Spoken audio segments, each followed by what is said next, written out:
Əxlaqsız bir qadın, çox üzr istəyirəm sizdən, dönə-dönə. Açıq-saçıq geyimdə, dayanıb yolun qırağında, bu da Əmmamədə Əvada, Seyid Dözdə. Maşınla gedir, maşını saxlatdırdı, yanındakına dedi ki, ged o qadını çağır, gəlsin bura. Deyir, ağa, sən hara, o hara, onunla sən nə işin, ayıbdır, bir körən olar, nə vəziyyətdə, sən nə vəziyyətdə, deyir ki, sən ged çağır.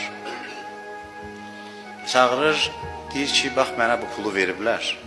10 gün Seyid-i Şühədanın məclisində, İmam Hüseynin məclisində danışmışam. Bunun əvəzini, yəni maddi mənada da veriblər, mükafat kimi, muz kimi, maaş kimi. Heç açıb baxmamışam nə qədərdir, bilmirəm. Heç önəmli də deyil mənə. Açmamışam, bunu verirəm sənə.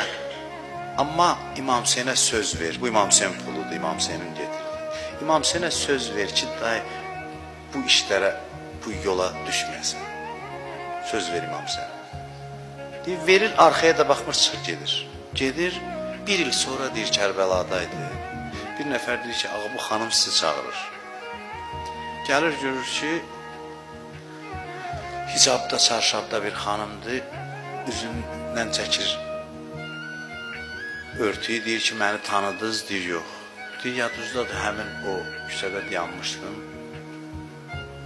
Mənə gəldiniz, kömək elədiniz. Sən baş su götürdün, getdin, arxaya da baxmadın, amma mən oturdum yeri ağladım. Dedim, ya Abdullah, mənə də nəzər edirsən, mənə də fikir verirsən. Oturdum, bir ağladım mən orada və mən dəyişdim. Məni də diriltdi İmam Hüseyin. Mənim də əlimdən tutdu. Nə qədər belə insanlara kömək eləyib, əlindən tutub.